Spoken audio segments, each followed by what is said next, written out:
Muchas gracias por volver a estar en esta plataforma y le damos la bienvenida a todos los colegas que nos están siguiendo en este desarrollo, podemos decir, de lo que es farmacología en esta empresa que es USAMEDIC. El que habla, estamos más o menos con una gran cantidad de años en la empresa de farmacología, porque no solamente estoy hablando de farmacología en esta empresa, sino que también soy profesor universitario.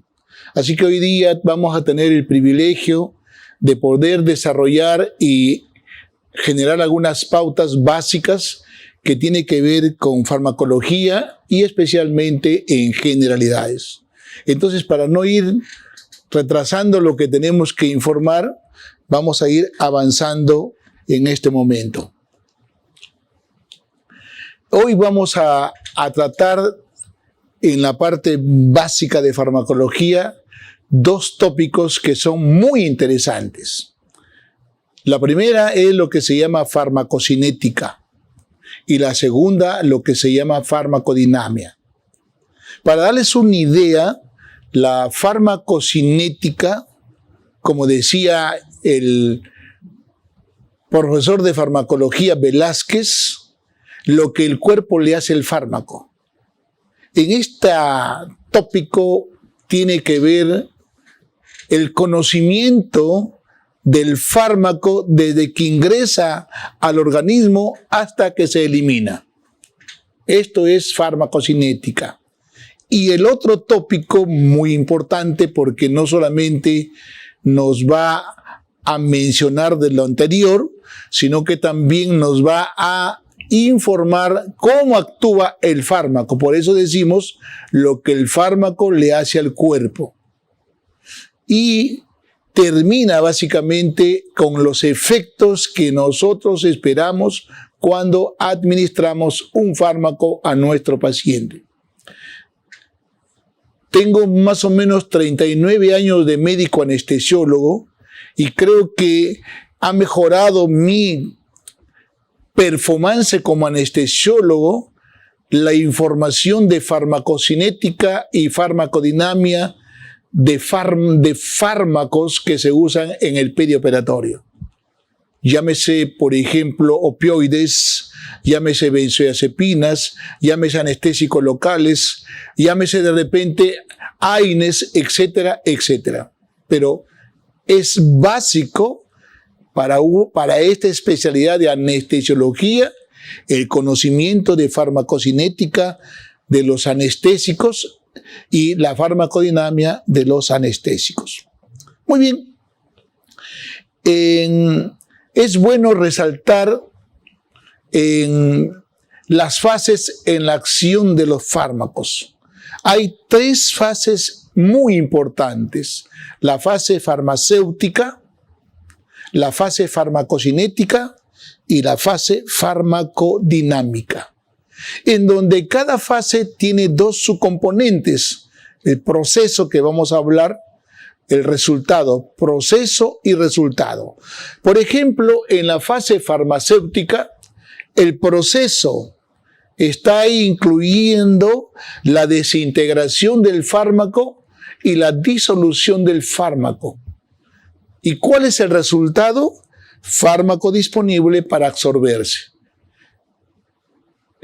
Y en la segunda fase farmacocinética, el proceso, los cuatro básicos que tienen que ver con absorción, distribución, metabolismo y excreción o eliminación. Y como resultado, fármaco disponible para actuar.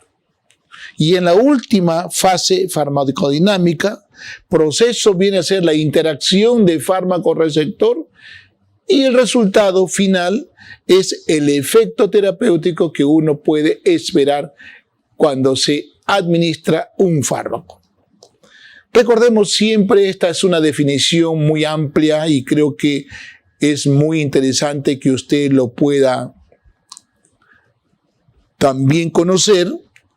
La farmacocinética estudia la evolución del fármaco en el organismo en función de tiempo y de dosis.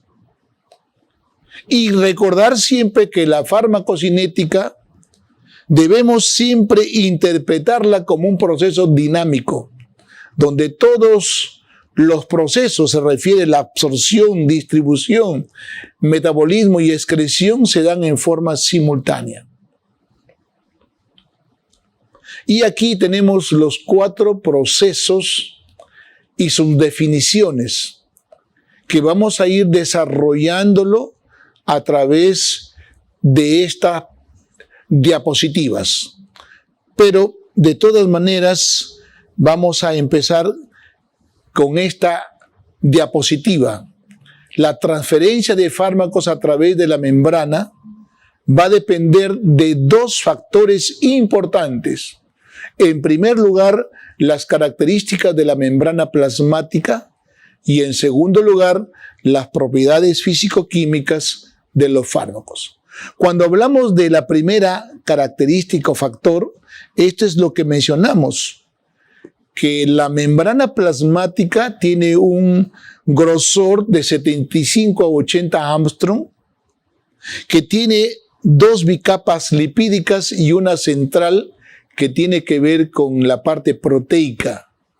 Y en esta capa proteica encontramos aquí, como estamos observando, el número de receptores, canales iónicos, transportadores, blancos selectivos para la acción de medicamentos.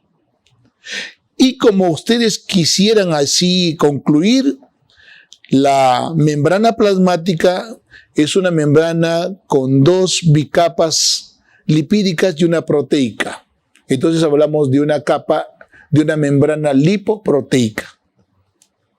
Muy bien.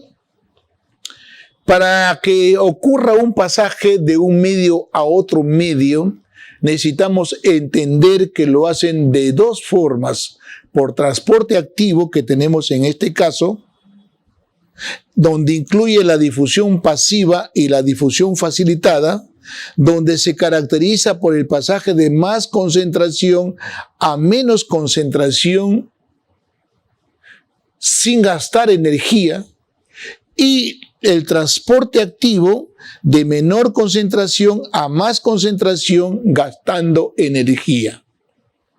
Quiero resaltar que la difusión facilitada y el transporte pasivo necesitan de un transportador para que de esa manera pueda pasar un fármaco de este medio a otro medio. Y aquí tenemos los mecanismos de transporte a través de la membrana. El más usado, el más frecuente, es la difusión pasiva. Y otro es la difusión facilitada, la filtración, el transporte activo y la endocitosis. Recordemos siempre, miren estas gráficas muy interesantes. La difusión pasiva hacen esta comparación de más a menos, sin gastar energía y sin usar ningún mecanismo de transporte, mientras que la difusión facilitada de más a menos, pero necesita de un mecanismo de transporte, a pesar que no se gasta energía, pero necesita de este mecanismo de transporte. Y el transporte activo de menos a más, este sí necesita un transportador, pero donde se gaste energía. Muy bien, estas son las características de la difusión pasiva. 1, a favor de una gradiente de concentración, en otras palabras, de más a menos. Litter lo decía, cuesta arriba.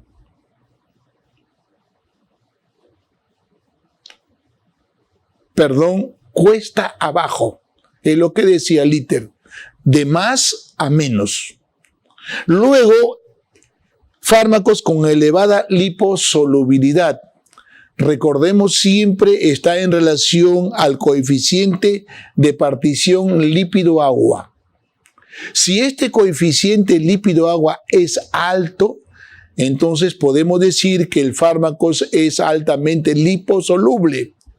Y si este coeficiente es muy bajo, diremos que el fármaco es hidrosoluble. Y que esta liposolubilidad o hidrosolubilidad es muy importante para pasar de un medio a otro medio. Como la membrana es una estructura liposoluble, entonces las más liposolubles pasarán con mayor facilidad que las hidrosolubles. Luego tenemos fármacos con bajo grado de ionización. ¿Qué significa ionización? La capacidad que tiene un fármaco de ionizarse en un determinado medio. En otras palabras, a un determinado pH. Los ácidos débiles se ionizan en un medio básico. Al revés, las bases débiles se ionizan en un medio ácido. Y esto es muy importante para hablar de difusión. Luego tenemos fármacos de peso molecular de 100 a 200 Aldon. Entonces estamos observando que si tienen bajo peso molecular, su facilidad para difundir es muy amplia. Esta ecuación de Fick es la que influye en la difusión pasiva, en la velocidad, donde BD es la velocidad de difusión, la K, la constante de difusión que tiene que ver con peso molecular, tiene que ver con el coeficiente de partición lípido-agua, tiene que ver con el porcentaje de fijación a la proteína y tiene que ver también con el grado de ionización. Y luego la A, que viene a ser el área de superficie, porque normalmente la difusión pasiva tiene como factor de apoyo para difundir es que tenga más área de difusión.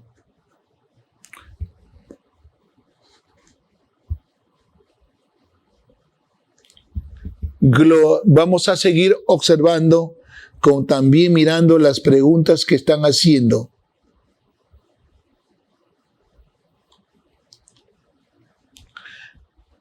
Bien, vamos a ir de repente agregando, como dice acá, algunas, disculpe, podría poner ejemplos de cada una de las fases, muy interesante, y la otra, disculpe, cómo se calcula este coeficiente de partición lípido-agua. Muy interesante las preguntas, pero vamos a ir observando y desarrollando, porque en el transcurso del desarrollo vamos a ir analizándole. Muy bien, entonces, área de superficie de la membrana disponible para el intercambio. Normalmente, el tubo digestivo, la parte intestinal, es la que tiene mayor área. Y luego, recordemos C1, C2, que vienen a ser las concentraciones a uno y otro lado, y esto es lo que llamamos la gradiente de difusión. Y luego el grosor, que tiene que ver con la distancia. Aquí, por ejemplo, observamos cuando analizamos una placenta, por ejemplo, de 3 meses de gestación con una placenta de 9 meses de gestación. Esta D se reduce de 30 micras a 2.5 micras y eso genera que tengas menor grosor y de esa manera mayor velocidad, mayor capacidad para difundir. Muy bien. Y aquí veamos lo que es la difusión facilitada mediado por transportadores. Aquí recordemos siempre que se realiza a favor de gradiente de concentración, difusión facilitada. En otras palabras, de más concentración a menos concentración. Sigue también cumpliéndose no gasto de energía, pero lo que sí es importante, necesita de un transportador. Este transportador le hace, por ejemplo, a los azúcares mayor liposolubles, incrementa su coeficiente de partición lípido-agua. Por eso es que se vuelve altamente liposoluble cuando se acopla a estas proteínas que son transportadoras o carries. Y luego esta proteína transportadora o carries tiene dos cosas que lo tenemos que mencionar. Tiene la capacidad de saturabilidad. ¿Qué significa? Si nosotros solo tenemos para 4 factores o 4 fármacos, no puede pasar más fármacos. Los otros fármacos tienen que esperar su tiempo para que puedan ser transportados de un medio a otro medio. Y lo otro se llama selectividad. Entonces, estas son 5 características de la difusión facilitada. El 4 y el 5 tiene que ver con la molécula transportadora, que tiene que ver con saturabilidad y selectividad. Muy bien. Este sería igual, acá tenemos, este es un ejemplo, miren, de productos que usan este mecanismo de transporte. Y aquí difusión facilitada, transporte de glucosa. Luego tengo aquí algunos fármacos, ¿no? Por ejemplo, dopamina, antiarrítmicos, antihistamínicos, etc. Muy bien. Y luego paso a través de las membranas celulares mediados por transportadores y exclusivamente me estoy refiriendo al transporte activo. ¿Cuáles son las características del transporte activo? La primera característica es un pasaje en contra de gradiente de concentración, de menos concentración a más concentración. Aquí estaría incluido, pues, el sodio es más extracelular y el potasio es intracelular. Cuando se produce la despolarización, ingresa sodio y sale potasio. Pero el potasio tiene que regresar a la parte intracelular y el sodio tiene que salir hacia la parte extracelular. Lo están haciendo de concentraciones menores a mayores. Por eso necesita el famoso gasto de energía. Y finalmente necesita un transportador. Pero este transportador también tiene la capacidad de saturabilidad y de selectividad. Aquí estamos observando, ¿no? El transporte activo se caracteriza por la necesidad de energía, desplazamiento contra una gradiente electroquímica, capacidad de saturación que tiene que ver con la molécula transportadora, selectividad significa de repente hay 2 o 3 fármacos, pero uno de ellos es más selectivo. Perdonen un minutito. Muy bien. Avanzo entonces acá. El otro mecanismo de transporte activo tiene que ver con endocitosis. Acá es importante mencionar endocitosis y exocitosis. La endocitosis, la célula introduce moléculas a partículas en el interior y se produce una invaginación de la membrana. Y lo estamos viendo aquí en esta figura. Y finalmente ingresa. Y en la exocitosis, la membrana plasmática y una vesícula se funcionan liberando el contenido de las vesículas. Esta parte se observa mucho cuando hablamos la liberación, por ejemplo, de noradrenalina o de acetilcolina, cuando hablamos de la parte simpático-mimética o parasimpático-mimética, por más o menos cómo es que influye. Bien, esta es una diapositiva de consolidación donde observamos los 3 mecanismos de transporte más importantes. Uno de ellos es la difusión pasiva, otro es la difusión facilitada y finalmente el transporte activo.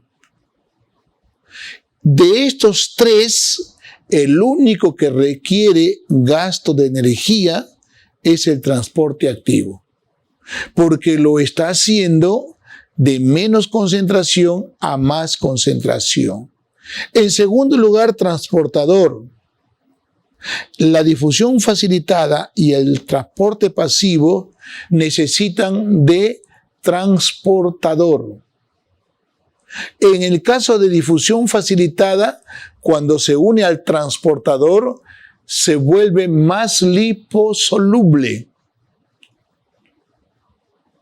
Mientras que la difusión pasiva no necesita de ningún transportador. Luego, dirección.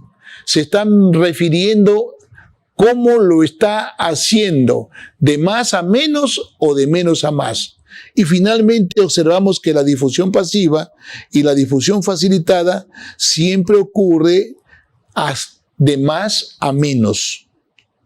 Esto es lo que llama gradiente ruta baja, ruta abajo. Litter le decía cuesta abajo. Y el transporte activo es de menos a más, cuesta arriba. Saturable cuando usamos transportadores. Observemos siempre que cuando hay un transportador se produce las dos cosas que mencioné hace 2 o 3 diapositivas, la saturabilidad y la selectividad. Y finalmente, para hablar de difusión pasiva, una característica muy importante es el área de superficie de solubilidad. Cuanto más área hay mayor posibilidad de difusión. El tubo digestivo básicamente es en primer lugar, luego la parte de los alvéolos pulmonares. Muy bien. Ahora hablamos de paso de fármacos a través de las membranas. Un factor importante es tamaño y formas moleculares. Ya hemos hablado que los que tienen 100 a 200 Armstrongs son Daltons. De 100 a 200 Dalton fácilmente pasan las membranas plasmáticas. Luego, la solubilidad en lugar de la absorción tiene que ver con la cantidad de forma ionizada y forma no ionizada. Recordando que los fármacos en forma ionizada son hidrosolubles, por lo tanto no tienen capacidad de difundir. Mientras que los fármacos que son liposolubles sí tienen la capacidad. Por eso es interesante. Luego tenemos grado de ionización. Si el medio permite que no se ionice, entonces predomina la forma liposoluble. Y de esa manera hay mayor capacidad de difusión. Pero si el pH permite mayor ionización, entonces el producto final es más hidrosoluble, con menor capacidad de difusión. Y el otro elemento importante es el porcentaje de unión a las proteínas. Si el fármaco tiene mayor capacidad de unir a las proteínas, tendrá menos posibilidad de pasar de un medio a otro medio, porque finalmente el peso molecular es lo que obstruye para que pueda pasar. Luego, pH e ionización. Muchos fármacos que usamos en nuestra práctica diaria pueden ser ácidos o bases débiles y que podrían ionizarse en función del pH del medio. Por ejemplo, la aspirina es un ácido débil que cuando está en un medio básico como el intestino delgado, que tiene un pH de 6, se ioniza. Al revés, el diazepam, que también es una base débil, cuando está en un medio ácido como el estómago, a 2.5 de pH se ioniza. Entonces me muestra que lo que predomina en estómago sería la forma ionizada de diazepam, con mala capacidad de difusión. Y eso es lo que queremos nosotros mencionarle. Y si nosotros quisiéramos saber cuánto de fármaco existe en forma ionizada y en forma no ionizada en un determinado pH de un medio, lo único que tengo que aplicar es esta ecuación de Henderson y Hasselbalch. Bien, la forma ionizada es polar, hidrosoluble, no tiene capacidad de difundir, y la forma no ionizada es no polar o liposoluble. Y en la parte baja estoy haciendo unas conclusiones. Los ácidos débiles se ionizan a pH alcalino, como la aspirina, como la warfarina, etc. Y las bases débiles se ionizan a un pH ácido, como las benzodiazepinas, los opioides. Asimismo, tengo que incluir dentro de la farmacocinética otro elemento importante que tiene que ver con el pKa del fármaco. Como definición podemos decir que pKa de un fármaco es el valor del pH del medio en donde voy a encontrar al fármaco 50% ionizado y 50% no ionizado. Y eso vamos a verlo de acuerdo a su pK. Acá voy a tomar, acá tengo varios.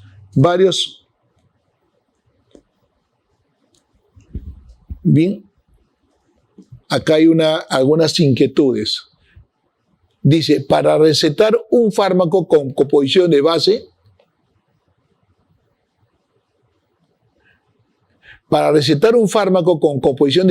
débil debe tomarse con un antiácido para aumentar su biodisponibilidad o la cubierta lo protege. Muy bien, esta es una bonita pregunta. Normalmente nosotros, cuando usamos un fármaco, ¿qué debo tener en consideración? Primero, si es un ácido o una base débil. Segundo factor, ¿qué va a pasar con su pKa del fármaco? Si es un ácido, si tiene un pKa de 3, de 4, de 5, de 7. Y 3, no olvidemos que dependiendo del medio, voy a saber en qué lugar se va a absorber. Por conclusión podemos decir, el estómago es una estructura con una área de superficie muy estrecha. 2, su grosor de su membrana, de su mucosa es amplia.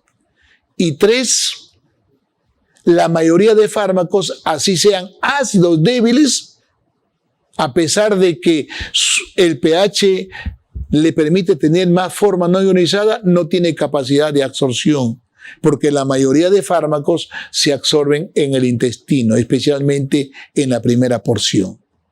Aquí yéndonos al pKa del fármaco, de algunos fármacos. Por ejemplo, el famosa warfarina. En primer lugar, acá observemos, esta warfarina es un ácido. Especialmente si ustedes quisieran ver que tiene un pK de 5. ¿Qué significado tiene que tenga un pK de 5? Quiere decir que al pH de 5 hay 50% de warfarina en forma no ionizada, en forma liposoluble, y otro 50% en forma ionizada o forma hidrosoluble. Recordemos siempre, en medios, o sea, generalizando, en medios ácidos predomina la forma no ionizada cuando es un ácido débil. Pero si es una base débil, al revés, predomina la forma ionizada. Bien, si nosotros quisiéramos concluir con respecto a ionización que tiene que ver con pK y el pH del medio, ¿qué podemos decir? El pK de un fármaco representa el valor a la que la mitad del fármaco está presente en su forma ionizada y la otra mitad no ionizada, que ya lo hemos hablado. Y que para nosotros tener y conocer la cantidad de forma ionizada o no ionizada, además del pH del medio, además del fármaco, sea ácido o sea base, es saber el pK. Pero para eso tengo que aplicar yo la ecuación de Henderson-Hasselbalch. Hay una ecuación para ácidos débiles y hay una ecuación para bases débiles. Bien. Y esto más o menos es la ecuación de Henderson para una base débil y este sería para un ácido débil, en donde vamos a encontrar el pK, el pH del medio, logaritmo, la base básicamente acá la base de hidrogenones, la base neutra y bueno, finalmente. Y especialmente para poder llegar a la conclusión cuánto hay de forma ionizada y cuánto no hay, tengo que obligadamente hacer un poco de conocimiento de logarítmico. Por eso es que a veces es engorroso poder aplicar esta ecuación y decir, por ejemplo, en el examen cuánto predomina. Pero existe una fórmula que he tratado de acoplarlo a esta información, porque fue el año 93 que hablé mucho de esta fórmula y yo lo mencioné cuando hablamos de predominancia de forma no ionizada y de forma no ionizada. De todas maneras, igual que la ecuación de Henderson, tiene que ver ácido débil y base débil. Entonces, en estas formulitas solo voy a hablar de predominancias. Por ejemplo, cuando hablamos de un ácido débil, esta es la fórmula, podemos decir. Si el pK del fármaco menos el pH del medio es mayor de 0, o si el pK del fármaco menos el pH del medio es menor de 0. Entonces, cuando hablamos de un ácido débil, en el primer caso predomina la forma no ionizada y en el segundo caso la forma ionizada. Vamos a tratar de recordar algo. El pH del medio llamado estómago es 2.5 y el pK de la aspirina es 3.5. Pero es un ácido débil aspirina. Entonces yo podría decir 3.5 menos 2.5 sería 1. Y 1 es mayor de 0. Y finalmente, ¿qué predomina? La forma no ionizada. Y este pH de 2.5, ¿de qué estructura me estoy refiriendo? Del estómago. Entonces quiere decir que si es por teoría así que estricta, diré que la aspirina como ácido débil debería absorberse mayormente en el estómago. ¿Qué ocurre, por ejemplo, en el intestino delgado, donde el pH del medio es 6? 3.5 menos 6 sería menos 2.5. Eso se refiere a menos de 0. ¿Y qué predomina? La forma ionizada. Si yo me dirijo estrictamente, diré que la aspirina, por definición, al encontrarse mayormente en forma ionizada, no se absorbería en el intestino delgado. Al revés, vayamos a hablar de las bases débiles. Aquí estoy observando yo, el diazepam tiene 3.5. Vamos a ver en el primer lugar en el estómago. Aquí tengo el estómago, 3.5 menos el pH del estómago, 2.5. ¿Cuánto saldría? 1. 1 es mayor de 0, no es menor de 0. Por lo tanto, ¿qué predominaría en el estómago? La forma ionizada. ¿Y qué concluiríamos? Concluimos entonces que el diazepam, por ser una base débil, no se absorbería en el medio del estómago porque predomina la forma ionizada. Y luego finalmente en el intestino delgado, 3.5 menos 6 sería menos 2.5 y finalmente lo que va a predominar es la forma no ionizada. ¿Qué quiero concluir con estas fórmulas? Tanto la de Henderson-Hasselbalch, que tenemos acá, como también las fórmulas que lo acoplé el año 93 a farmacocinética, decir lo siguiente: los ácidos débiles en su mismo medio lo voy a encontrar en forma no ionizada. Quiere decir, un ácido débil en su mismo medio, ácido débil. Al revés, una base débil en su mismo medio lo voy a encontrar en forma no ionizada.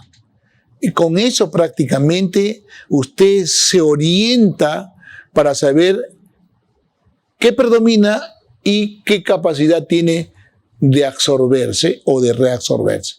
Voy a mostrarles un ejemplo más. Los barbitúricos son ácidos débiles. Si por A o B motivo alguien se intoxica con un barbitúrico, el barbitúrico se produce todos los procesos, se absorbe, se distribuye, se metaboliza y se elimina por vía renal. ¿Qué pasa cuando se filtra? Se filtra la forma no ionizada. Pero como la orina es ácida, lo que se filtra sigue como no ionizada y se vuelve a reabsorber, y todo un círculo. Pero si nosotros alcalinizamos la orina, elevamos el pH de ácido a básico, entonces todo lo que se filtra se ionizaría y de esa manera se eliminaría. Bien, avanzo. Bien, otro elemento importante en farmacocinética son los aspectos cinéticos de los procesos de liberación, absorción, distribución, metabolismo y eliminación. Tenemos dos cinéticas que son muy importantes: la cinética de orden cero y la cinética de primer orden. Los fármacos mayormente usan la difusión simple o pasiva para pasar de un medio a otro medio. Repito, mayormente usan este mecanismo de transporte. Pero el otro elemento que también lo usan es la cinética de primer orden, donde podemos ver la definición. La velocidad del proceso es proporcional a la concentración plasmática en ese instante. La vida media no depende de la concentración plasmática. La representamos como una línea curvilínea. La mayor parte del proceso cinético que afectan a los fármacos es de primer orden. Entonces, cuando nos hablan de cinética, diremos: un fármaco pasa de un medio a otro medio por difusión simple o pasiva, pero usando la cinética de primer orden, porque tiene relación con lo que es concentración, mayor concentración a menor concentración. Mientras que la cinética de orden cero, la velocidad del proceso es independiente de la concentración plasmática y la representación es una línea recta. Esta básicamente está acoplada al transporte activo, que es el menos cuantioso. Bien, lo mismo, acá están las dos figuras. Este representa la cinética de orden cero y este representa la cinética de primer orden. Ya no voy a definirlos porque ya lo definí. Luego estamos pasando a los procesos que tienen que ver con absorción. Absorción, distribución, metabolismo y eliminación. Iniciaremos con lo que es absorción. Movimiento de un fármaco desde el sitio de administración hasta la circulación sanguínea. Aquí quiero mencionar algo muy concreto. Si por A o B motivo usted inyecta o administra un fármaco en una vena o en una arteria o un linfático, ya no hay absorción. Se perdió este primer proceso y de frente usted va al proceso de distribución. Por eso es interesante que lo recuerde. Factores que determinan la absorción de un medicamento, muy interesante, y aquí quiero mencionarles. Primero, la velocidad de disolución del fármaco, que tiene que ver con la fase farmacéutica del fármaco. En esta velocidad de disolución determina la cantidad de fármaco disponible para la absorción. Y la absorción es más rápida mientras más rápida sea la disolución del fármaco. Y vamos a ir viendo la próxima diapositiva, ¿no? Estos componentes que estamos mencionando. Aquí, fase biofarmacéutica. Las formas farmacéuticas disponibles que tenemos en nuestra farmacia: sólidos comprimidos, granulados en gelatina dura, líquidos en gelatina blanca, soluciones líquidas, emulsiones y suspensiones. Y luego la fase de biofarmacéutica, la desintegración, la disgregación y la disolución. Siempre recordemos acá, por ejemplo, las soluciones líquidas. No necesita que se desintegre, tampoco que se disgregue y que tampoco que haya disolución. Ya viene con la misma capacidad para absorberse. Mientras que sí, los sólidos comprimidos necesitan primero desintegrarse, luego disgregarse y finalmente que haya disolución para que finalmente pueda absorberse. Entonces, esto también, ojo, nos puede guiar esta diapositiva. Por ejemplo, también acá las emulsiones. No ocurre la desintegración, igual que las soluciones líquidas, no ocurre la disgregación, pero sí la disolución ocurre. Por lo tanto, si yo comparo soluciones líquidas con emulsiones, las emulsiones se demoran un poco más para poder tener capacidad de absorción. Aquí, para hablarles la liberación, las fases: disgregación, disolución y difusión. Y la disgregación tiene que ver el paso de formas sólidas a partículas más pequeñitas. Y la disolución, el paso de formas sólidas a solución. Es el paso con mayor trascendencia. Y difusión, paso del fármaco disuelto a través del fluido. Entonces siempre recordemos, si yo hago, dice desintegración, disgregación y disolución. La disolución viene a ser podemos decir, uno de los componentes para que esté el fármaco ya disponible para absorberse. Por eso dice paso de las formas sólidas a soluciones. Es el paso con mayor trascendencia en su posterior absorción. Formas farmacéuticas: la velocidad de liberación de las formas farmacéuticas tiene el siguiente orden, decreciente.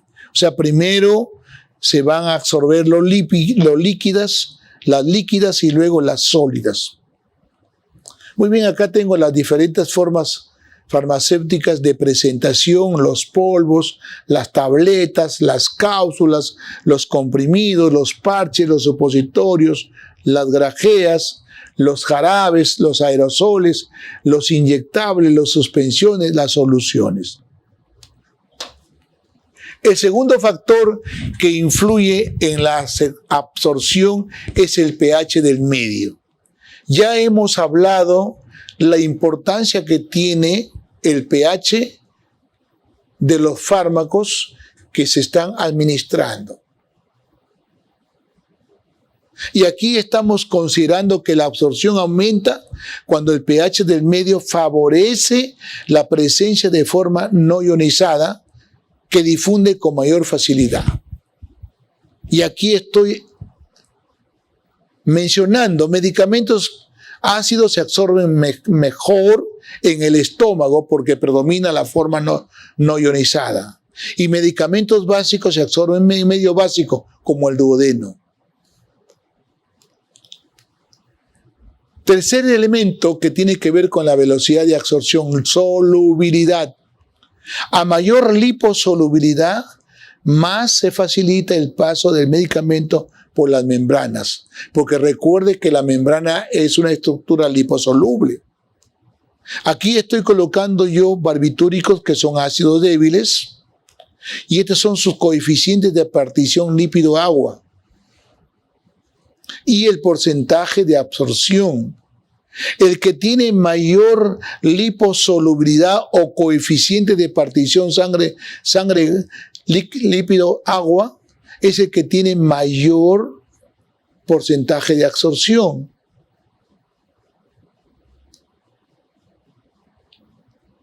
Entonces, por ejemplo, el seco barbital es el que tiene mayor porcentaje de absorción en comparación al barbital. A pesar que los 5 son ácidos débiles, pero el problema está en este coeficiente de partición lípido-agua. Y aquí observamos otro ejemplo. Este es el estómago. El estómago tiene pH ácido y los barbitúricos son ácidos. Por eso dice acá, siendo iguales en peso molecular y el pK, las diferencias, ¿no?, en la absorción se debe a la liposolubilidad. Quiere decir que el tiopental se absorbe más que el seco barbital y el barbital porque es más liposoluble. Tiene mayor coeficiente de partición lípido-agua. Bien, cuarto factor, concentración de la droga o gradiente de concentración. Como hemos observado que la cinética de primer orden es importante y que la difusión necesita de más a menos, esto también es importante. La concentración de la droga, en otras palabras, la gradiente de concentración de un medio a otro medio. Otro factor, superficie de absorción. A mayor superficie con la que se pone en contacto el medicamento, mayor será la absorción. Y aquí siempre lo vamos a observar en lo que es intestino y pulmón. Vías de administración, la selección correcta de la vía también es muy interesante. El año 83 estaba haciendo yo mi serum y bueno, finalmente yo no fumaba y bueno, se me ocurrió fumar y me dio una taquicardia pero muy intensa porque tenía una predisposición hipertiroidea.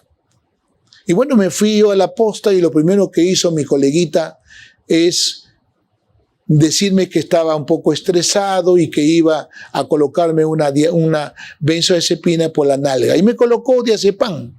Y después de anestesiólogo, que ya pasó el enseñar farmacología, observé que el diazepam es un buen sedante, un buen ansiolítico, pero cuando se usa la vía oral, pero cuando se usa la vía intramuscular, su absorción es errática, por lo tanto, no nos sirve.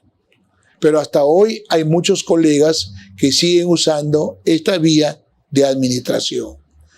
Otro elemento importante es la motilidad gastrointestinal.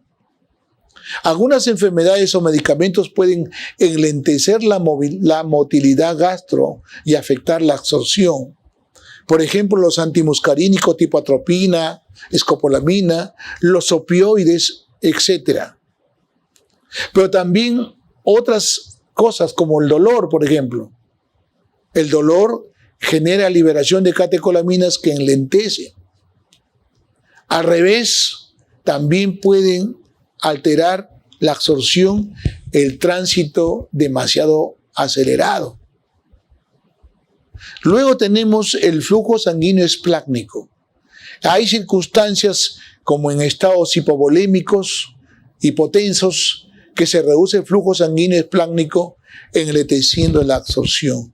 Hay que tener mucho cuidado cuando el paciente está con hipovolemia o está chocado y usamos un producto por una vía que aparentemente no lo toma en consideración, pero que a la hora que el paciente ya se va recuperando es donde se produce el mayor pasaje del medio a otro medio. Bien, factores físico-químicos, algunos factores físico-químicos al actuar de manera diferente afectan la absorción.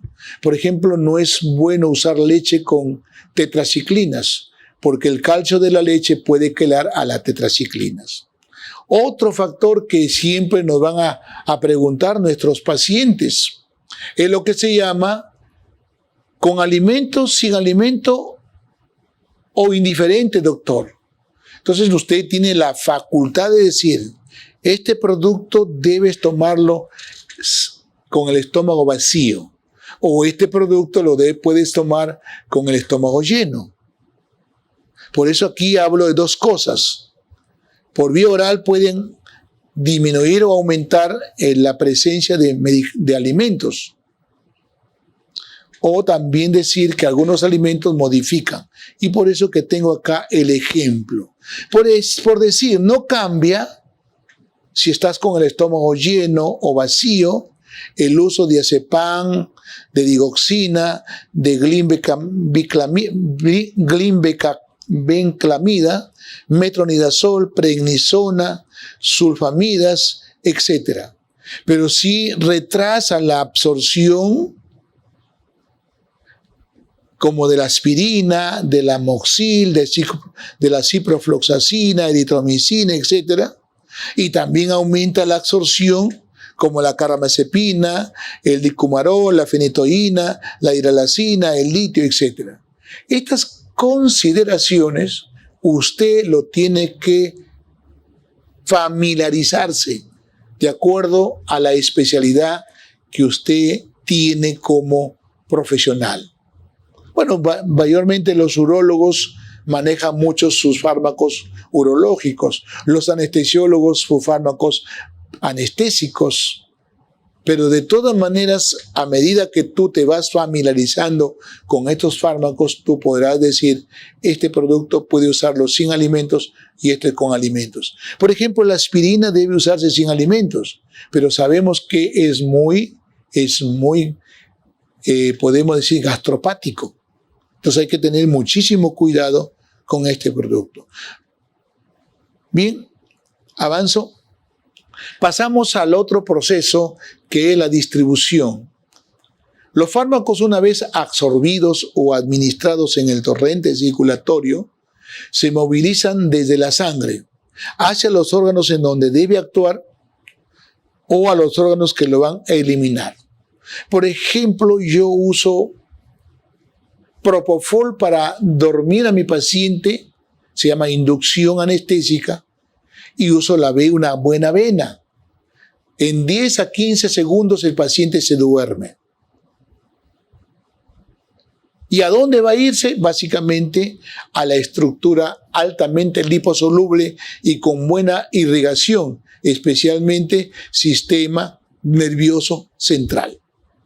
Y luego, después de unos minutitos, se redistribuye del cerebro a otras estructuras de menos irrigación y el paciente se despierta. A eso se refiere. Pero también habrá la redistribución a órganos donde van a eliminarse, llámese riñón o llámese hígado. Y aquí, para mencionarles, distribución de fármacos, por ejemplo, tejidos altamente perfundidos, corazón, pulmones, sistema hepatoportal, cerebro, sistema espinal. O tejidos escasamente perfundidos, músculo, piel, tejido adiposo, médula.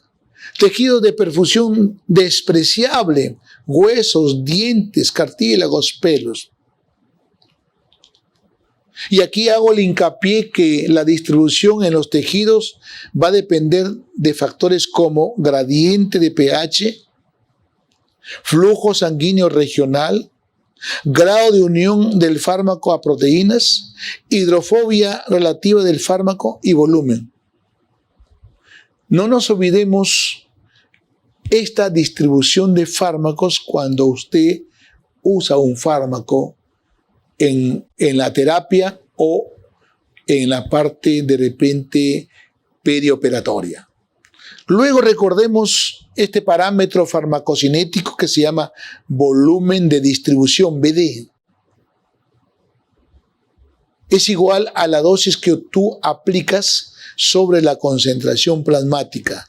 Y podemos decir que el volumen de distribución aparentemente es el cociente entre la cantidad de fármaco administrado o administrada y la concentración plasmática alcanzada en el plasma. Aquí observemos algo de importante en esta formulita. Volumen de distribución directamente proporcional a la dosis e inversamente proporcional a la concentración. Si este volumen aumenta,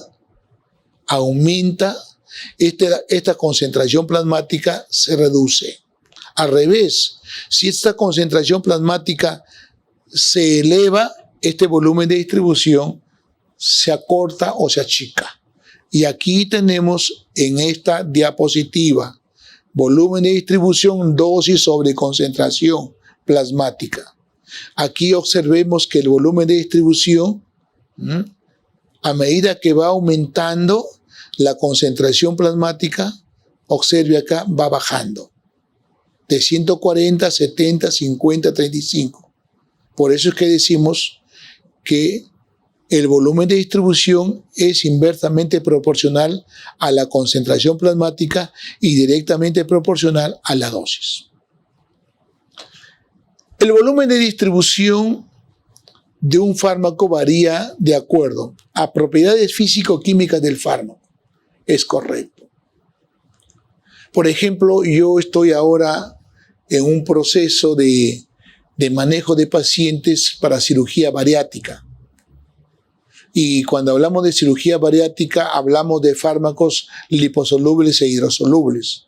Por ejemplo, los relajantes musculares tipo rocuronio son hidrosolubles. Y cuando yo lo voy a usar en un paciente obeso, no estoy dando una dosis de acuerdo a su peso total, sino al peso ideal, especialmente cuando hablo de hidrosolubles. Pero cuando hablo de liposolubles sí tengo que dar de acuerdo a su peso. Factores fisiológicos también, recuerde, la mujer es más liposoluble y el hombre hidrosoluble. Gasto cardíaco, corriente sanguínea regional, volumen, otras. Bien, estos son ejemplos de volúmenes de distribución. Observemos, por ejemplo, la heparina, la insulina, y el volumen de distribución 0.05 a 0.1 litros por kilogramo de distribución. Y luego veamos acá un poquito más lo que es, por ejemplo, la digoxina. Observe la digoxina, la nortriptilina, más de 10. Quiere decir que la nortriptilina es el que tiene mayor volumen de distribución. Siempre esto recordemos mucho. Luego, fijación a proteínas plasmáticas, otro elemento importante. El fármaco unido a una proteína es considerado como una forma inactiva y de depósito. La unión a proteínas, ¿qué ocasiona? No difunden, no se filtran, no se reabsorben. Retarda su eliminación y finalmente prolonga su efecto.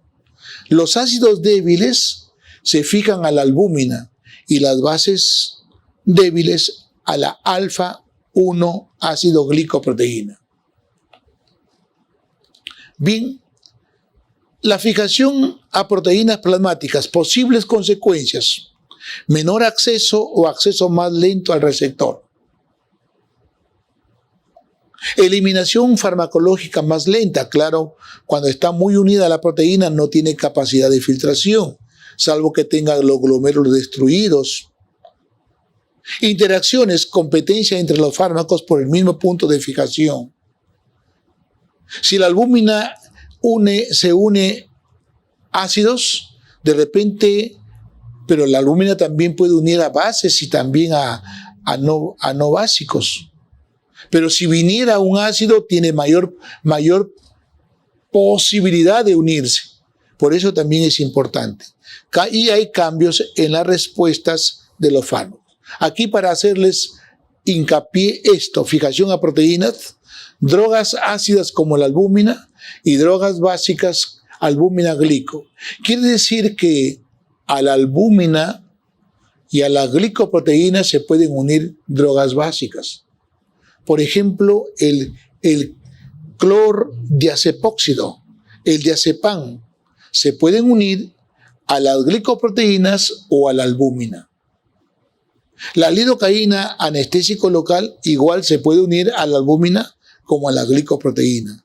Los opioides de igual manera, mientras que drogas ácidas solo se unen a la albúmina. Y aquí aspirina, furosemida, penicilinas, fenitoínas, tolbutamida, warfarina, etc. Fijación en tejidos. Así como los fármacos también se fijan a las proteínas de la sangre, también podemos decir que algunos fármacos tienen mayor afinidad por las proteínas y lípidos tisulares que por proteínas plasmáticas. Por ejemplo, la tebrina, que es un antiplasmodio, se fija más al hepatocito que al plasma. Las tetras se fijan más al hueso y a dientes. El EDT y el tiopental a tejidos adiposos. Bien, otro elemento importante que a veces no le damos importancia es la bioequivalencia. La bioequivalencia. En estos tiempos y especialmente en nuestro Perú, hay un gran número de boticas, farmacias, etc. Y en donde la mayoría venden fármacos genéricos. Yo aproveché en esta pandemia de inducir a los pacientes que yo les prescribía una receta que compren medicamentos de marca porque hay mayor posibilidad y podemos decir, no de potencia, sino de eficacia. Y decía la FDA que un medicamento genérico para aprobarse debería estar entre 80 y 120% de bioequivalencia del de marca. Ese es el producto adecuado. Pero si está en 60, si está en 40, en 20, no sirve. Y usted cuando va a una botica, lo primero que quieren cambiarle porque es más barato. Y a veces algunos pacientes lo aceptan porque no tienen idea que es bioequivalencia. Entonces, esto debe recordarse usted. Y acá tenemos la FDA, que es una agencia reguladora que pertenece a Estados Unidos. Una de las responsabilidades es proteger al público de medicamentos nocivos. Y aquí, para darles una idea y diferenciar potencia de eficacia. Normalmente la potencia es la dosis que yo necesito para alcanzar el efecto máximo. Y aquí incluimos al CE50, que es la dosis necesaria para alcanzar solo el 50%. Mientras que eficacia viene a ser la magnitud de respuesta del fármaco. Digo, muy eficaz o menos eficaz. Y cuando usted va a prescribir a un paciente una terapia, se fija más de la eficacia y no de la potencia. Y esta es la biodisponibilidad oral, también es importante. Se refiere el porcentaje o fracción de drogas que alcanza la circulación sanguínea después de usar la vía oral. Por decir, yo uso morfina por vía oral, solo alcanza la circulación sanguínea 25 a 30%.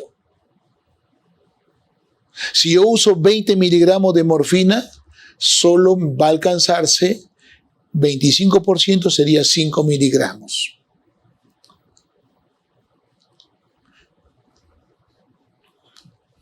Esta es una diapositiva para mostrarles los cambios que ocurren durante la administración oral. Por ejemplo, empecemos con la dosis administrada y luego destruido en el intestino, la no absorbida, destruido en la pared del intestino, destruido en el hígado, y mire la cantidad de droga que llega a la circulación sistémica. Esto es lo que se llama biodisponibilidad. ¿Qué porcentaje de esta droga original llega al torrente circulatorio?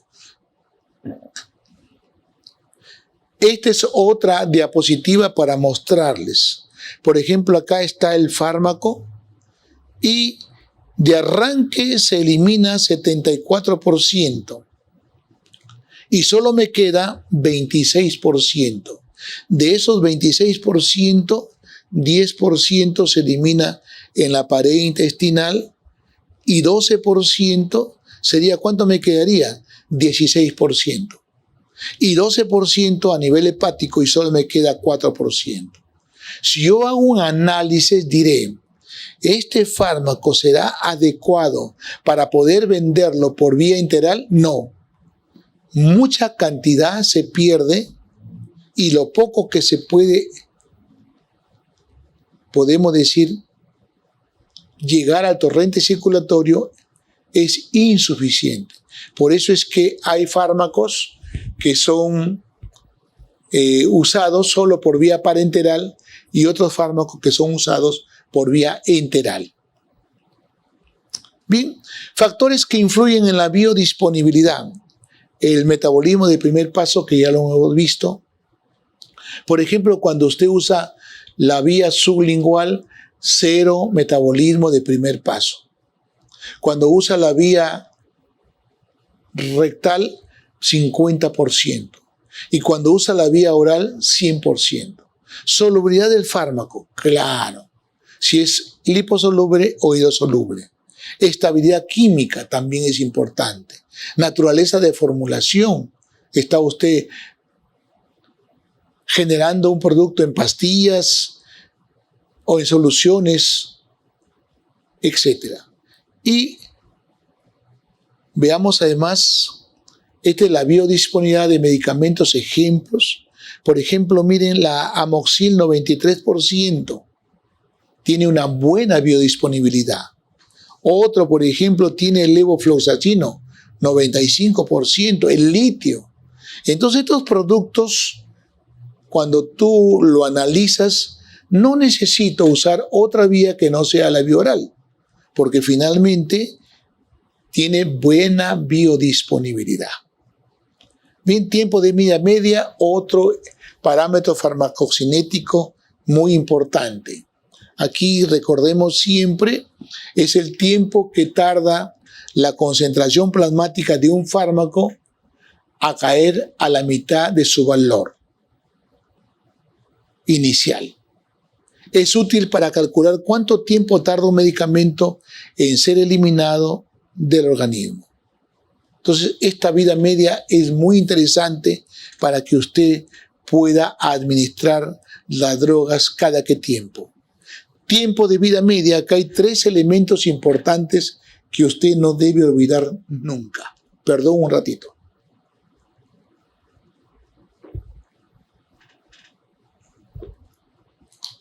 En primer lugar, el medicamento se elimina totalmente después de 5 vidas medias. Segundo, si se decide incrementar o disminuir la dosis, transcurren aproximadamente 4 tiempos de vida media antes que se alcance el nuevo estado de equilibrio.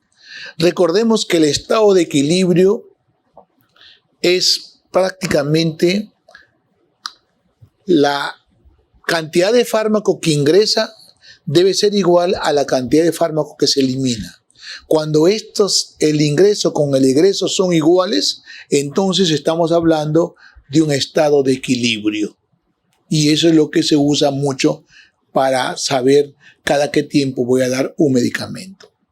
Y luego tenemos el tiempo de vida media, es independiente de la dosis.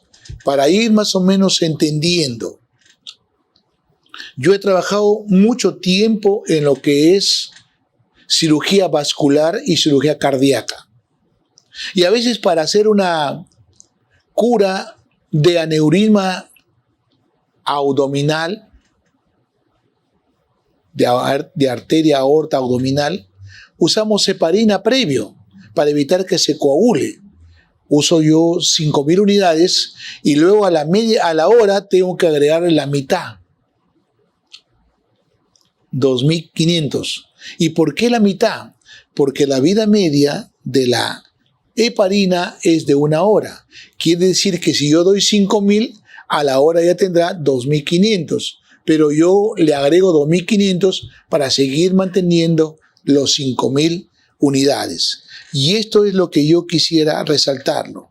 Entonces, el tiempo de vida media es independiente de la dosificación.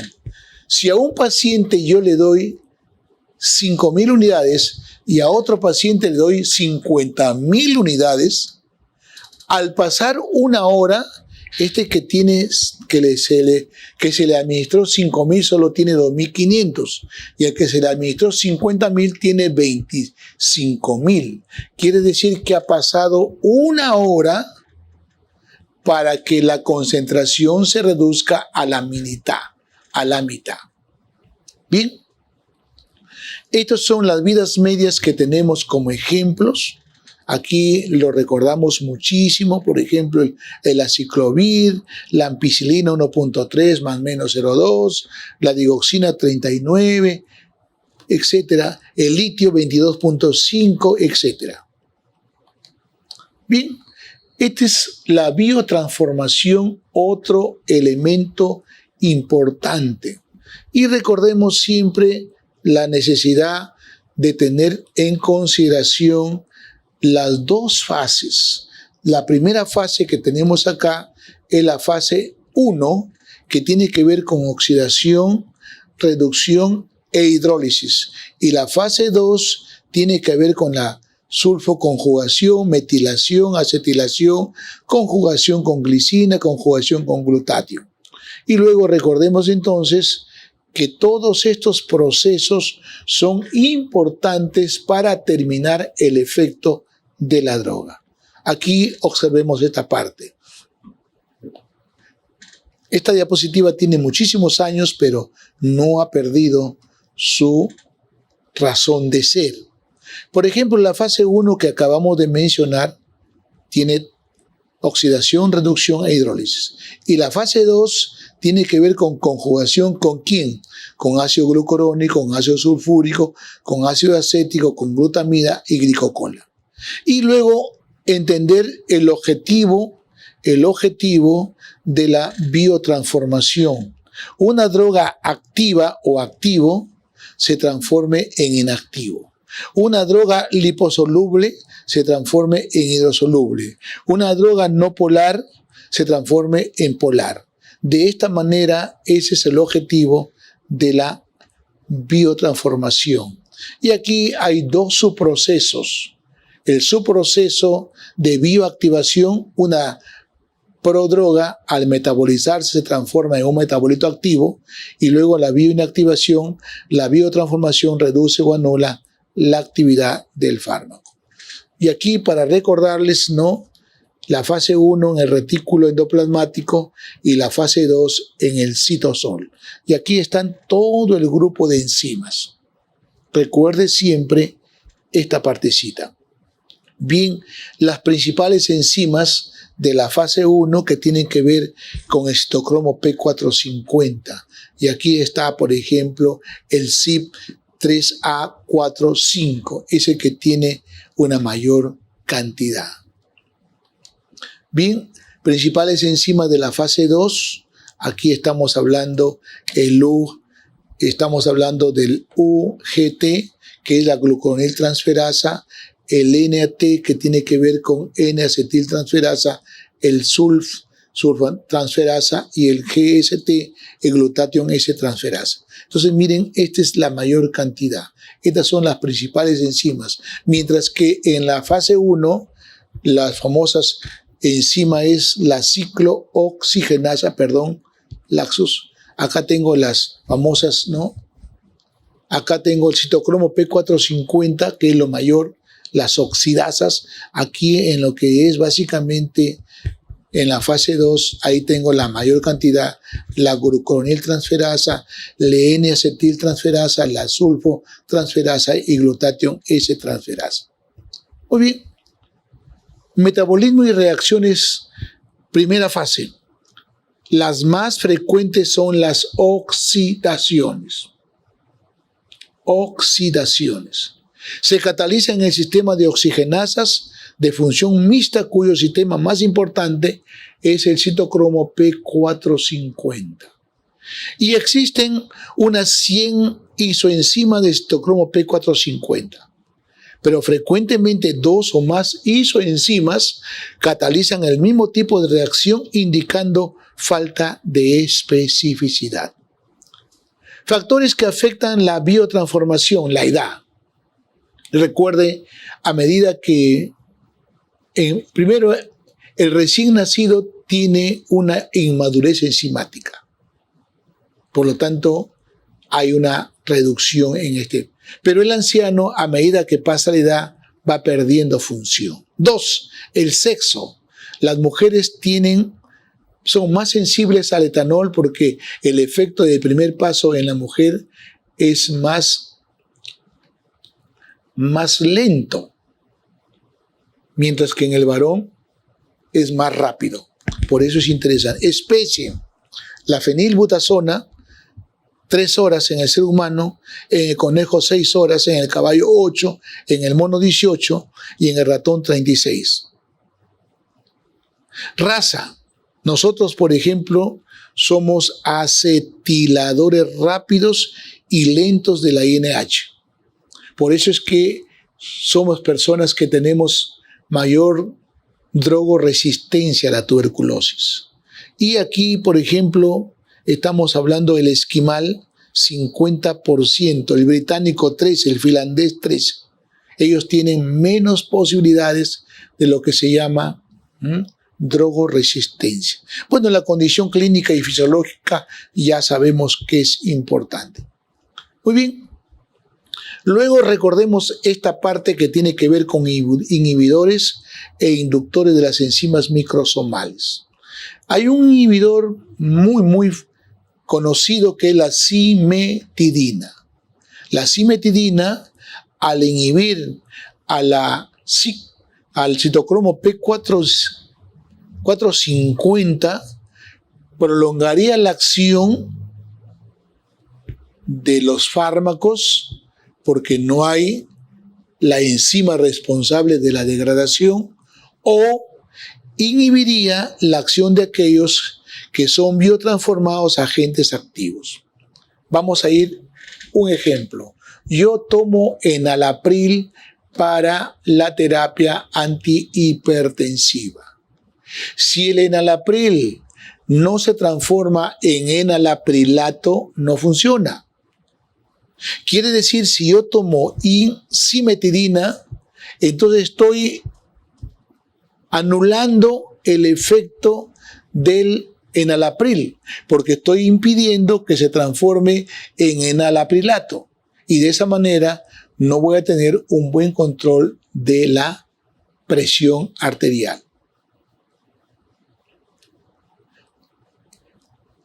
Inductores, barbitúricos, carbamazepina, acortan la acción de los fármacos. Claro, si están usándose, va a aumentar las enzimas citocromo P50, las oxidasas, y finalmente va a haber mayor degradación. Entonces se va a cortar la acción, pero también puede aumentar los efectos de aquellos que son biotransformados a agentes activos. Por decir, si yo tomo cimetidina, va a haber menos enalaprilato, pero si yo uso carbamazepina, va a haber más enalaprilato. Entonces también eso debo recordar. Bloqueantes que actúan sobre enzimas no microsomales, inhibidores de la MAO o agentes anticolinesterásicos. Aquí es siempre recordar no microsomales. Por ejemplo, me gusta mucho los agentes anticolinesterásicos. Está aquí la neostigmina, la pirostigmina, que inhibe a la acetilcolinesterasa y aumenta la cantidad de acetilcolina. Y los inhibidores de la MAO son aquellos que inhiben a la MAO y de esa manera aumenta la cantidad de podemos decir, de noradrenalina en la terminación nerviosa, y finalmente tiene un efecto netamente de terapia en los pacientes que tienen depresión. Bien, esta es una gráfica de inducción enzimática Por ejemplo, acá no hay inducción en la parte alta. Luego miren fenobarbital, sí hay inducción. Y luego tenemos la benzopirene. Este benzopirene es un componente del tabaco. Es un potente inductor enzimático. Si yo les pregunto en cuál de estos dos hay mayor enalaprilato, en el fenobarbital o en el benzopirene, finalmente diré yo en este benzopirene, porque finalmente habrá mayor formación de enalaprilato. Muy bien. Eliminación, pasaje de un fármaco o metabolito de un medio interno hacia el exterior. Puede usar la vía renal, la más importante, la vía biliar, con posibilidad de circulación enterohepático, la leche de importancia toxicológica para el recién nacido, la saliva, el sudor, la piel, etcétera, pulmones, etcétera. Bien, este es el otro parámetro farmacocinético que tiene que ver con depuración. Es el volumen de plasma que a su paso por el conjunto de los órganos eliminadores, el fármaco depurado por unidad de tiempo, el clearance renal y el clearance hepático. Mide la cantidad de fármaco eliminado por ml por minuto. Y aquí tenemos básicamente el clearance, velocidad de eliminación sobre concentración plasmática. La excreción renal, especialmente importante para fármacos que se metabolizan, y los mecanismos implicados, aquí incluye filtración glomerular, secreción tubular y reabsorción tubular. 3 componentes importantes. Bien, la excreción renal, filtración, flujo sanguíneo y peso del fármaco, molecular del fármaco. Básicamente, la forma que se filtra es la forma libre o la fracción libre. Secreción tubular, mecanismo de transporte activo, inhibición competitiva, y reabsorción tubular, fármacos que se encuentran en la luz tubular, vuelven a la sangre por difusión pasiva, fármacos liposolubles que no están ionizados al pH de la orina. Recordemos siempre que la orina tiene un pH ácido y que los fármacos que son ácidos débiles pueden volver a reabsorberse como barbitúricos. Acá, por ejemplo, el flujo sanguíneo glomerular filtrado, 99% del filtrado glomerular es reabsorbido y la concentración del fármaco aumenta en el túbulo. Recordemos siempre, si el fármaco es liposoluble, se mueve a favor de la gradiente de concentración hacia la sangre. Y hablamos de lo que se llama reabsorción. Los ácidos débiles tienen mayor reabsorción que las bases débiles. Nunca lo olvidemos por el pH. Bien, aquí hay otra diapositiva para hablar de la influencia del pH en la eliminación urinaria de los fármacos. El estado ionizado de los fármacos en fluido tubular determina la intensidad de su eliminación urinaria.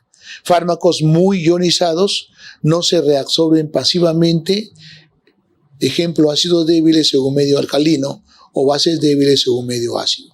Utilidad, excreción renal de fármacos en caso de intoxicación. Por ejemplo, si alguien se intoxica con un barbitúrico, recordemos que los barbitúricos son ácidos débiles y en la orina este pH de la orina ácido permite que se transforme todo en forma no ionizada y de esa manera se vuelva a reabsorber. Muy bien, excreción por las glándulas mamarias, difusión pasiva. La concentración en la leche suele ser pequeña, no olvidemos. El pH ligeramente más ácido que el plasma, entonces las bases débiles que logran llegar podemos decir, a la leche materna ya no pueden regresar porque automáticamente se ionizan. Posibilidad de que los fármacos básicos queden secuestrados. Fármacos con elevada unión a algunas componentes de la leche. Bien, sigo avanzando. Luego pasamos a otro tópico que es farmacodinamia. Ya hemos terminado hasta acá farmacocinética, como hemos dicho siempre, ¿no? Los 4 procesos: absorción, distribución, eliminación, primero metabolismo y eliminación. Y luego recordemos siempre los parámetros farmacocinéticos más importantes. Uno de ellos, por ejemplo, la bioequivalencia, otro de ellos es el volumen de distribución, otro de ellos también el volumen de distribución, que es importante. Bien, y luego estamos pasando al otro tópico muy interesante llamado farmacodinamia. Muy bien, definición de farmacodinamia es el estudio de los efectos bioquímicos y fisiológicos de los fármacos y sus mecanismos de acción. En otras palabras, cómo van a actuar los fármacos que usted está prescribiendo. Lo están haciendo en un receptor, en un canal de sodio, o en un canal de calcio o de potasio, o en un medio blanco. ¿En qué lo está haciendo? Luego el receptor inicia la cadena de fenómenos que conduce a los efectos observados de un medicamento. Entonces acá, por ejemplo, tenemos un sustrato, acá la enzima, sitio de acción. Enzima se une al sustrato y la enzima libera los productos. Entonces podemos hablar de la forma como lo está haciendo el fármaco para actuar. Bien, y luego viene la primera inquietud, lugar de acción de los fármacos. ¿Dónde van a actuar los fármacos? Aquí coloco yo estructuras que actúan como dianas de la acción farmacológica. Dianas. Por ejemplo, tengo canales iónicos asociados a voltaje, al sodio, al cloro, al calcio, al potasio. Receptores, desde metabotrópicos hasta ionotrópicos. Enzimas, transportadores. Bien, modo de interacción de ligandos con la célula blanco, canal iónico activado por voltaje, canal iónico activado por ligando, receptor acoplado a proteína G y receptor con actividad enzimática. Entonces, todas estas cosas es cómo va a actuar este fármaco que usted está prescribiendo.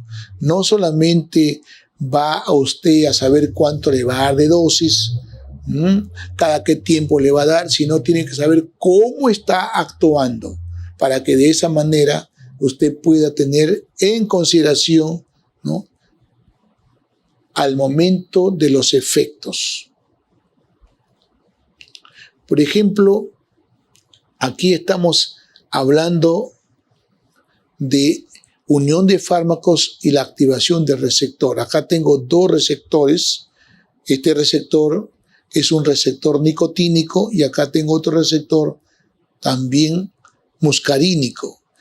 Ambos son receptores de la acetilcolina. Entonces acá tanto el receptor nicotínico como el muscarínico tiene como agonistas al nicotina y a la muscarina, y como antagonistas al curare y como antagonistas a la atropina. Entonces aquí siempre usted debe recordar cómo es el efecto. Bien, unión de fármacos y activación del receptor. Aquí estamos incluyéndonos ya lo que se llama agonistas y antagonistas. Un fármaco A, para ser considerado agonista, se debe unir al receptor.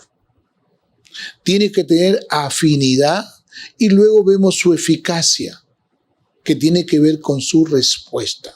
Si se une al receptor y genera una respuesta, se llama agonista.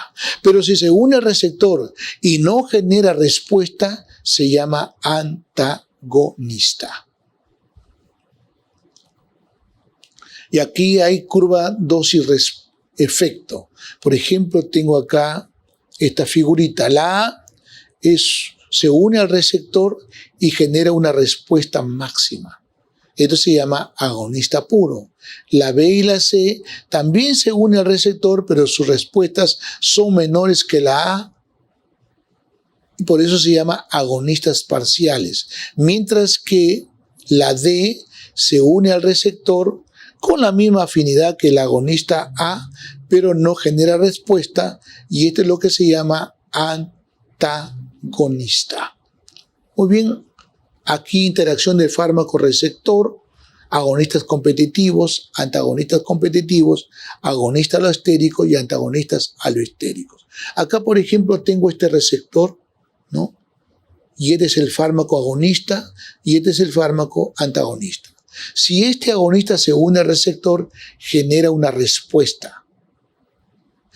Pero si este antagonista se une al receptor, evita que el agonista se una al receptor y no genera respuesta. Por eso se llama antagonista o también lo llamo inhibidor competitivo. Luego tengo este activador alostérico. Quiere decir que se une a este receptor y potencia el efecto del agonista. Al revés, el antagonista alostérico inhibidor se une a este lugar e impide que se pueda unir el agonista. Esto se le llama por si acaso un inhibidor alostérico. Un inhibidor alostérico. Bien, entonces tenemos acá los agonistas. Como definición, se dice que un fármaco es agonista cuando se puede unir al receptor y desencadena una respuesta. Recordemos siempre esta definición.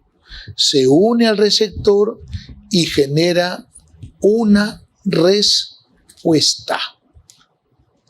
Es decir, que un fármaco es agonista cuando además de afinidad por un receptor tiene eficacia.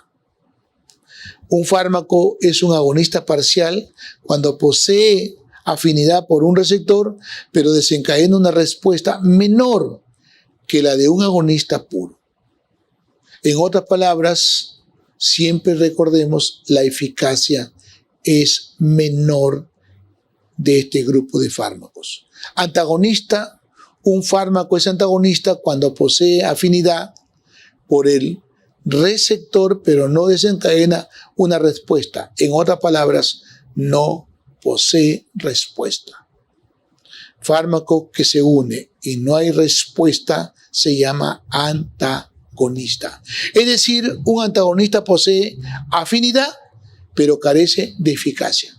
Dos cosas importantes. Tiene afinidad, pero carece de eficacia. Modelo agonismo-antagonismo. Los agonistas se unen al receptor inactivo e inducen cambios conformacionales, es correcto. Los antagonistas se unen al estado inactivo del receptor sin producir un cambio conformacional. Entonces, otra diferencia, además de tener eficacia, generan un cambio, mientras que el antagonista no genera ningún cambio conformacional. Bien, agonistas capaces de unirse al receptor y producir un efecto. La curva de concentración, efecto, también se conoce como dosis-respuesta. Por ejemplo, acá tengo dosis-respuesta, dosis-respuesta. Permite calcular el efecto máximo y la concentración efectiva 50. Concentración efectiva 50 es la dosis que yo necesito solo para alcanzar el 50% del efecto. Agonista parcial, la activación del receptor es un proceso gradual, correcto. Los agonistas parciales tienen actividad intrínseca, pero per se, aunque inferior al agonista. Miren, este sería el agonista total, pero miren el parcial, nunca llega al 1, siempre está por debajo de 1. Y algo importante, en presencia de un agonista puro, se comporta como antagonista competitivo. Este agonista parcial, cuando está con el agonista pleno o total, se transforma en antagonista y por eso es que la curva se desvía hacia la derecha. Agonista inverso. El agonista inverso tiene actividad intrínseca per se, pero su efecto biológico es opuesto al del agonista. Aquí estamos observando, este es un agonista y este sería un agonista inverso. El agonista ocasiona sedación, ocasiona ansiolisis, hipnosis. El de acá produce excitación, irritabilidad. Por eso dice, los agonistas para el receptor GABA-A provocan efecto sedante, mientras que los agonistas inversos se acompañan de efectos convulsivos, incluso ansiogénicos. Y aquí tenemos las beta-carbolinas con las benzodiazepinas. Antagonistas competitivos, el agonista y el antagonista compiten por el mismo lugar de unión al receptor.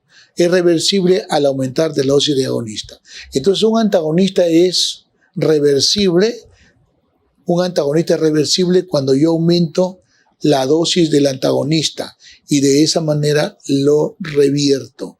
Los antagonistas competitivos como la atropina aumentan el CE50-KD sin modificar la respuesta máxima.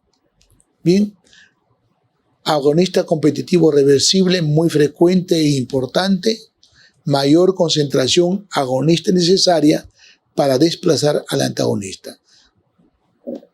La curva de concentración-efecto se desplaza siempre hacia la derecha.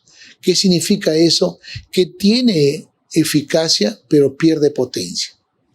Pierde potencia. Eso se refiere a los antagonistas competitivos reversibles. Curva se desvía a la derecha, CE50 es más y pierde potencia, no eficacia. Bien.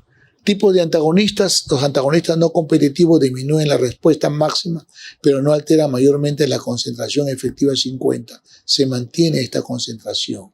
El antagonista alostérico impide que el receptor sea activado, aunque el agonista se una al sitio. Esto también es muy interesante que usted lo medite. Antagonista alostérico. La nifedipina, un antagonista competitivo de los canales de calcio, antagonista no competitivo de la noradrenalina. ¿Cómo funciona? La nifedipina actúa como antagonista no competitivo de la respuesta vasomotora de la noradrenalina porque bloquea el influjo de calcio al músculo lisovascular. La nifedipina no interfiere con el receptor adrenérgico, sino actúa en sitios distales al receptor y no hay competencia con la noradrenalina. Por eso es que la nifedipina y la noradrenalina se llaman antagonistas no competitivos. A pesar que actúan en el mismo órgano, sus efectos son contrarios. Bien, antagonista no competitivo irreversible, se unen al receptor de manera irreversible, enlace covalente, o bien lo destruyen, no es reversible al aumentar la concentración del agonista. Entonces quiero resaltar antagonista competitivo, primero, se ve revertido al aumentar el agonista. Al revés, antagonistas no competitivos, por más que aumente usted el agonista, no lo revierte. Por eso se llama irreversible. Y aquí otro elemento importante, cómo medir el efecto farmacológico. Tenemos curvas dosis-respuestas. La primera es la dosis hipérbola, que se usa mucho en laboratorio o en virtual, y la curva sigmoidea, que se usa mejor en la práctica clínica o también en los seres vivos. Y tengo dos tipos de respuesta, la respuesta gradual, que estamos viendo en este lado, y la respuesta cuantal. La gradual mide la magnitud del efecto, es la respuesta de un individuo frente a dosis variables de fármaco, mientras que la cuantal, respuesta del todo o nada, mide el número de casos de la población, es la respuesta de una población frente a diferentes dosis, mide la frecuencia con que una dosis produce respuesta. Entonces no olvidemos, la cuantal tiene que ver con el uso básicamente del número de casos de una población. Muy bien, tolerancia, un término muy usado a veces en farmacología, especialmente en farmacodinamia. Disminución del efecto de un fármaco luego de administración crónica, teniendo que aumentarse la dosis para obtener el efecto inicial. Esto se observa mucho cuando tenemos pacientes con terapia de opioides, especialmente de morfina. Estos pacientes al inicio, podemos decir, con una dosis mejoran, pero a la semana esa misma dosis le es insuficiente. ¿Qué está pasando? Se está perdiendo prácticamente efectos por tolerancia. Pero también tengo yo los tipos de tolerancia. Farmacocinética por inducción enzimática. Por ejemplo, la warfarina es un inductor, la warfarina es un anticoagulante y el fenobarbital un inductor. Yo al usar fenobarbital estoy induciendo la formación de más citocromo P450. Entonces va a degradar más a la warfarina y va a tener menos efectos protectores de tratamiento de trombosis.